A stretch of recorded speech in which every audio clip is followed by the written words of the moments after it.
If you hold XRP, you have to listen up.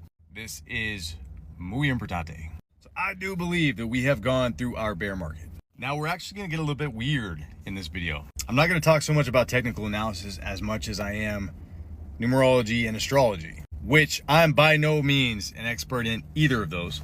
But billionaires do put a lot of importance on astrology and numerology. And so I do pay a little bit of attention, and specifically to the numbers 33 and 333.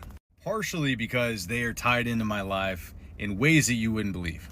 One of which is my birthday, which is February 2nd. It happens to be the 33rd day of the year and 333 days before the end of the year. My last name calculates to 33 in simple gematria, and that's just a fraction of it. Now, I'm not Masonic, although I am aware of the ties to Freemasonry and that number, but it's also very biblical. Now, I've been pointing out over the past few weeks this blood moon that we got coming up on March 3rd, which happens to be 3-3. March is the third month, and it's the third day. Now, this blood moon on 3-3 happens to be the third of its series, and there happens to have been 3 series of 3 blood moons. The one prior to this one was 4 blood moons in the series.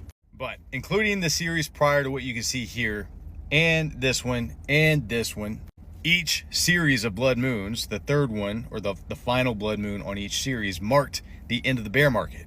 Well, we are less than a week from this upcoming blood moon. I personally believe, I feel that this is the end of this bear market that we've been experiencing. Now, I've been very clear, this doesn't mean that we just go up. This could mean sideways action for a while. It might get very boring.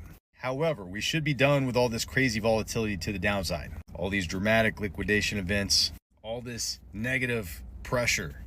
I believe that this sets us free. And I don't think it's coincidence that the crypto cycles have fallen right in line with the blood moon cycles. Now, I know a lot of people think this type of stuff is just a bunch of hocus pocus. But what about you? Do you think this is crazy?